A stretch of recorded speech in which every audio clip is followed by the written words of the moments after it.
memorializes all of those students' names. And now I would like to take a moment of silence while I read the names of the 17 victims of the Parkland shooting and the victim of the Maryland school shooting. Alyssa Oliduff, 14. Martin Duquesne, Anguiano, 14. Nicholas Suarez, 17. Jamie Gutenberg, 14. Luke Hoyer, 15. Cara Loughran, 14. Gina Montalto, 14. Joaquin Oliver, 17. Elena Petty, 14. Meadow Pollock, 18. Helena Ramsey, 17. Alexander Schaffner, 17. Carmen Shentrop, 16. Peter Wang, 15. Geography teacher Scott Beagle, 35. Coach Aaron Weiss, 37. Athletic director Christopher Nixon, 49.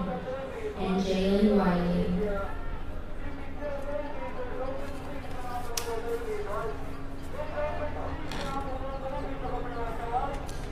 Run if you can. Hide if you can't. If neither, fight. The fighting isn't to save you. It's to save the next class, the next hall. It's to give them a couple more seconds to get there, to stop it. I'm a child, a teenager, but I'm also a bulletproof vest, a diversion, a fighting chance for the others, hope in the form of a distraction. I am blood and flesh, but I need to be Kevlar and fabric. Minimal casualties, minimal children dead, minimal little girls and boys, minimal college applicants, minimal honor students, and minimal teachers and coaches, but not none. The Constitution doesn't allow for none. That document is living, but will I be? This poignant poem, Bulletproof Teen, was written in response to the Marjory Stoneman Douglas High School shooting on February 14th, 2018 in Parkland, Florida. The shooter took the lives of 17 people that day.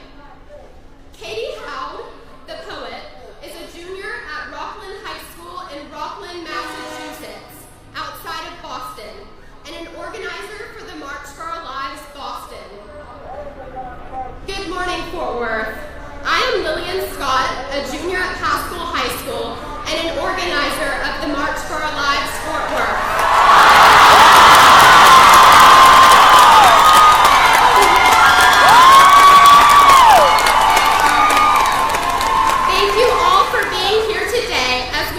To remember all those lost to gun violence and to remind our elected officials that our lives and our safety should be a priority.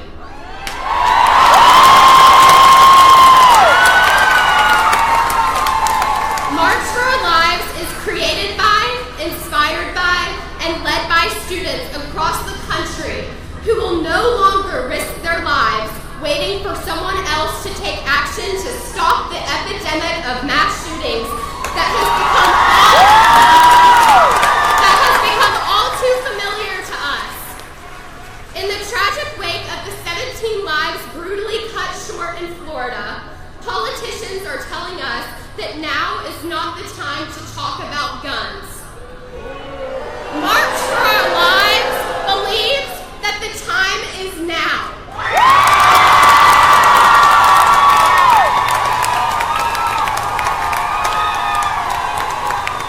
Katie Howd's poem, Bulletproof Teen, illustrates the horror with which children and adolescents all across this country have had to face and for which many millions more have had to prepare.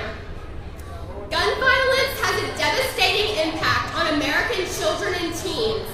Nearly 1,400 American children are shot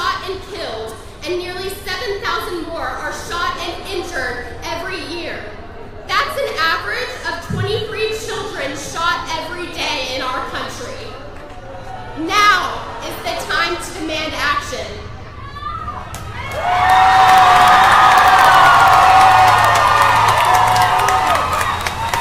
The effects of gun violence extend far beyond those struck by a bullet.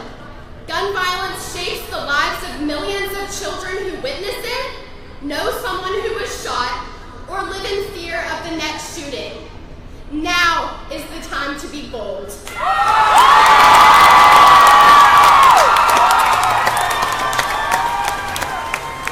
Gun-related deaths are now the third leading cause of death for American children.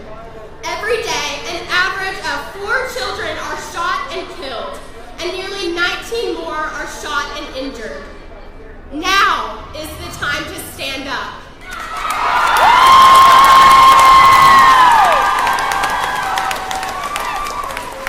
This is a uniquely American problem.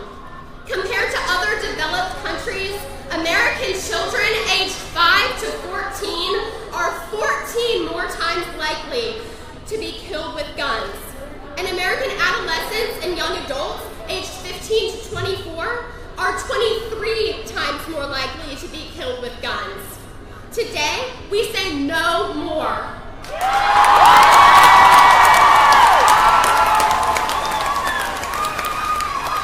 We realize the path will be rocky. We realize we may sometimes feel alone, but we persist because we have courage.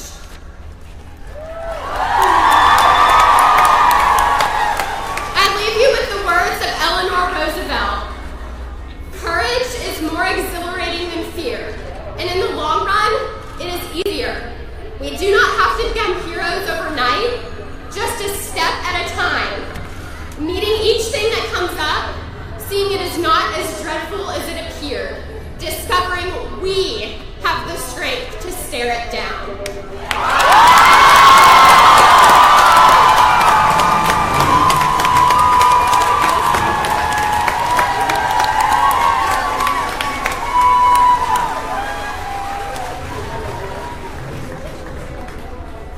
Hello, my name is Lolita Kunamnani, and I'm a junior at Marcus High School in Flower Mound.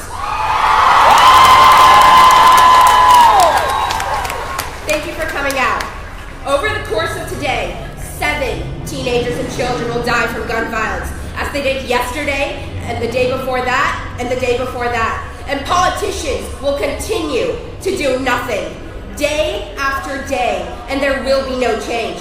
The number of children dying will only continue to rise from this inaction. But today, we say no more.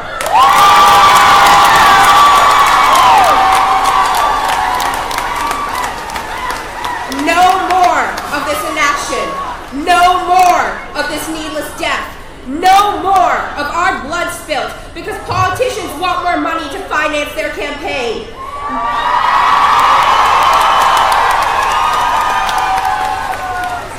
No longer will we tolerate this cycle of endless violence. The thing is, these deaths, Sandy Hook, Stoneman Douglas, Great Mills, never should have happened. They are preventable, and that's the truth. A universal background check should be implemented as the logical first step in the process of obtaining a gun.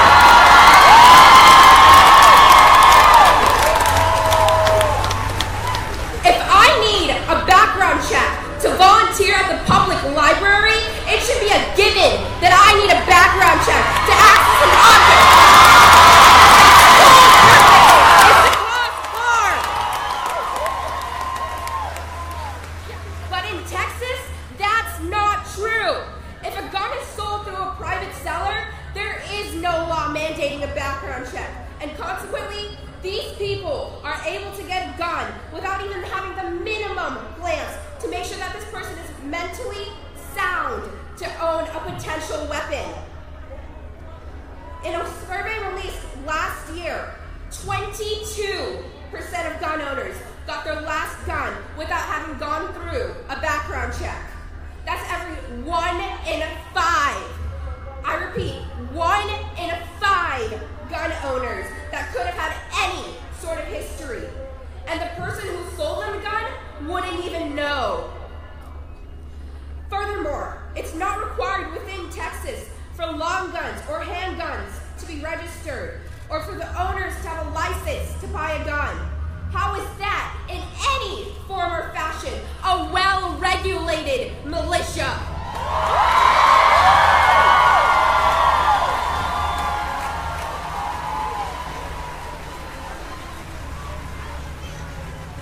just want to clarify one thing.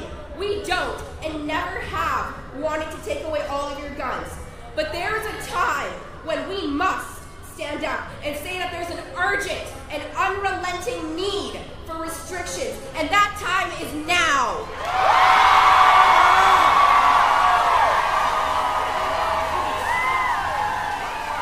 The lives lost because of gun violence deserve better than thoughts and prayers with no action.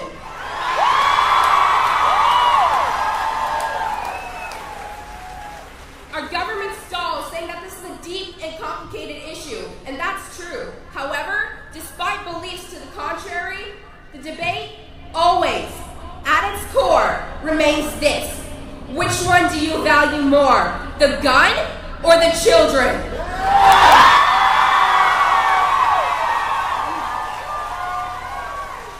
And no matter what your party is or anything else you believe, there's one basic truth that any person with a shred of humanity cannot disagree with. The right to own a military-grade weapon is not more important than the unalienable right to life.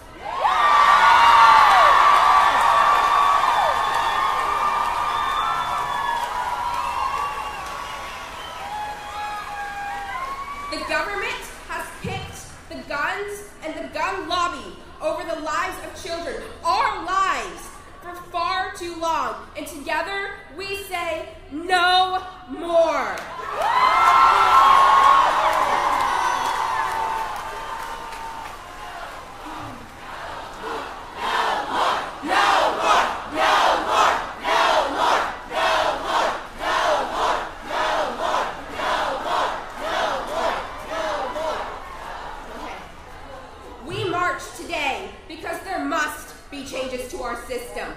We march today for everyone that has lost their lives to gun violence. We march today for the around 7,000 children who have lost their lives to guns since Sandy Hook. We march today because we are kids and we should not have to worry that when we go to school every morning that we might never come home. We may just be the children of today, but we are the voters of tomorrow, and our voices will be heard. Thank you.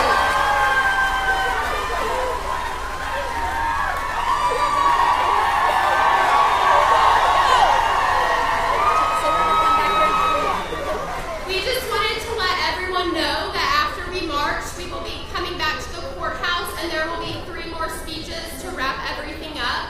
So please come back because we really want y'all to hear our words. And thank you so much for coming out today. I wanted to say something about the chants that we'll have as we're walking. We're not allowed to use a bullhorn when we're marching. It's part of the city ordinance.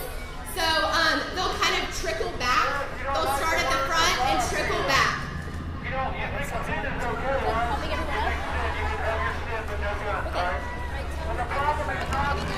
Okay, so we're going to start. Just following behind us, we'll be carrying this banner up front. So let's march! Let's do it!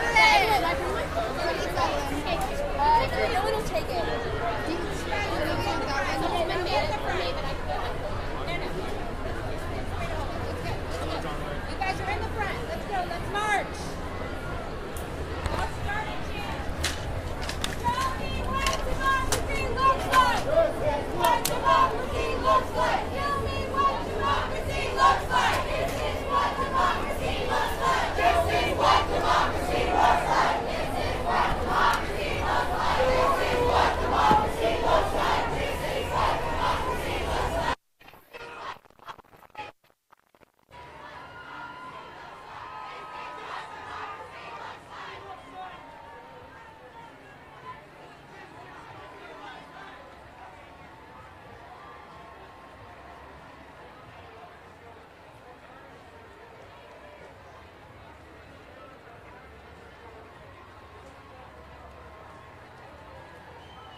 This is what democracy looks like. Show me what democracy looks like. This is what democracy looks like. Show me what democracy looks like. This is what democracy looks like. This is what democracy looks like.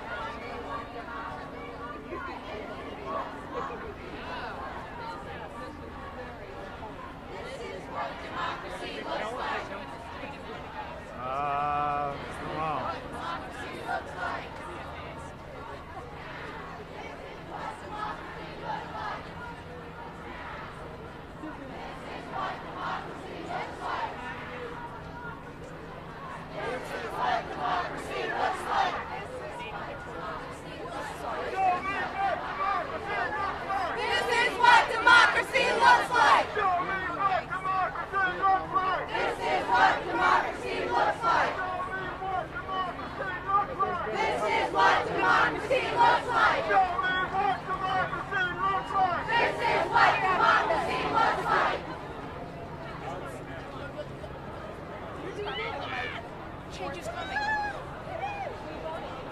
Change is coming! Change is coming!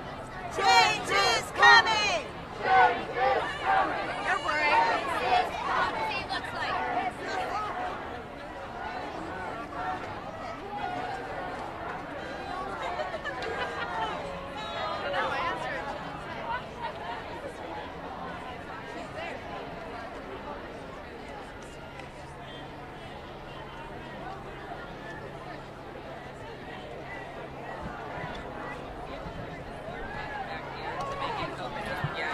Excuse us.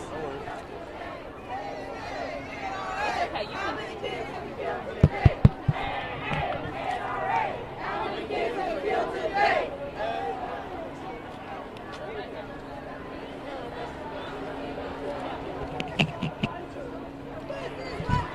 Check. This is what democracy looks like. This is what democracy looks like.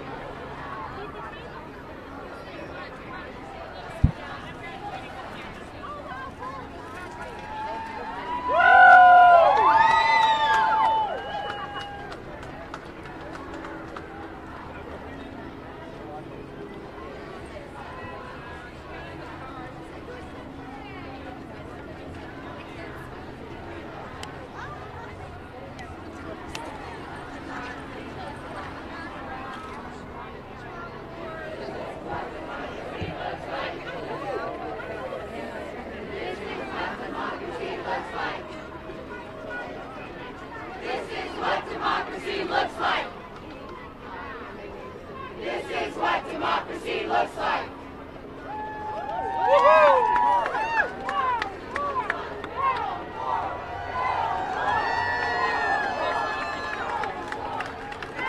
more! No more! No more! No more! No more! No more! No more!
You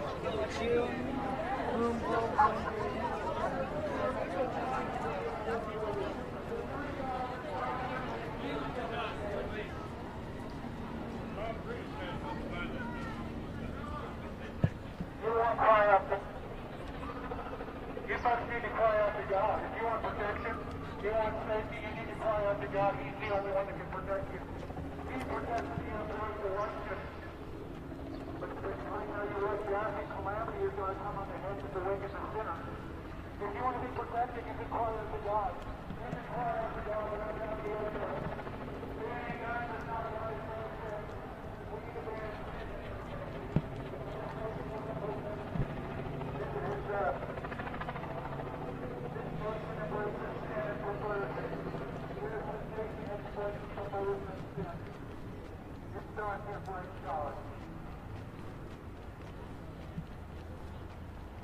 Don't work too hard, fellas.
Why is this important today? So many reasons. It's our lives. We just want to live. What's your name? My name's Lillian. Spell your first and last name for me, Lillian. Lillian. I don't want to give out my last name. That's fine. No worries. Thanks.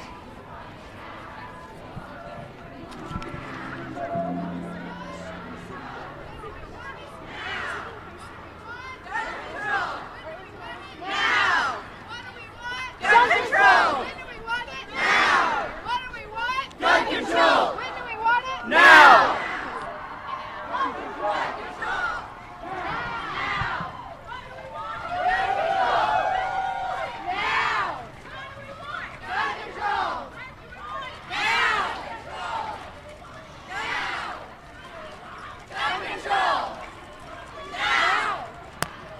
Gun control! Now!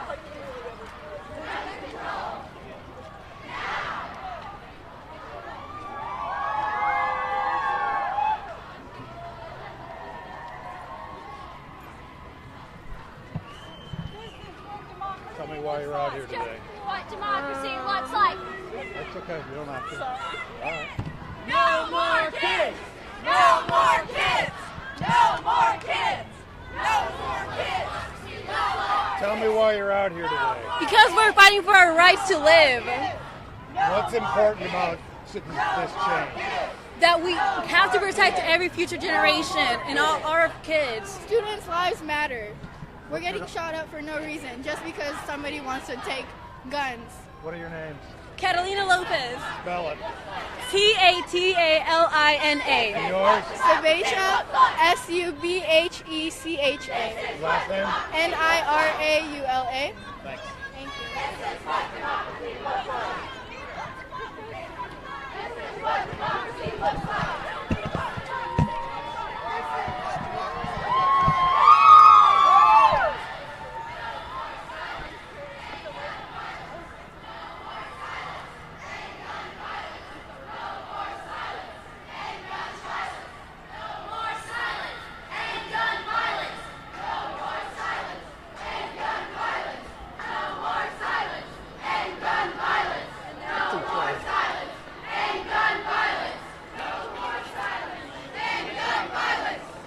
All right, keep up the energy. We're not done yet. Show me what democracy looks like. This is what democracy looks like. Show me what democracy looks like. This is what democracy looks like. Show me what democracy looks like. This is what democracy looks like. Show me what democracy looks like. This is what democracy looks like. Show me what democracy looks like. This is what democracy looks like. Everyone keep moving this way because everyone's trying to figure out, so gotta go over this area. Rail in to the left side of the lawn completely empty. We're gonna wait for everyone to file in and then we have 3 more speeches. I need it.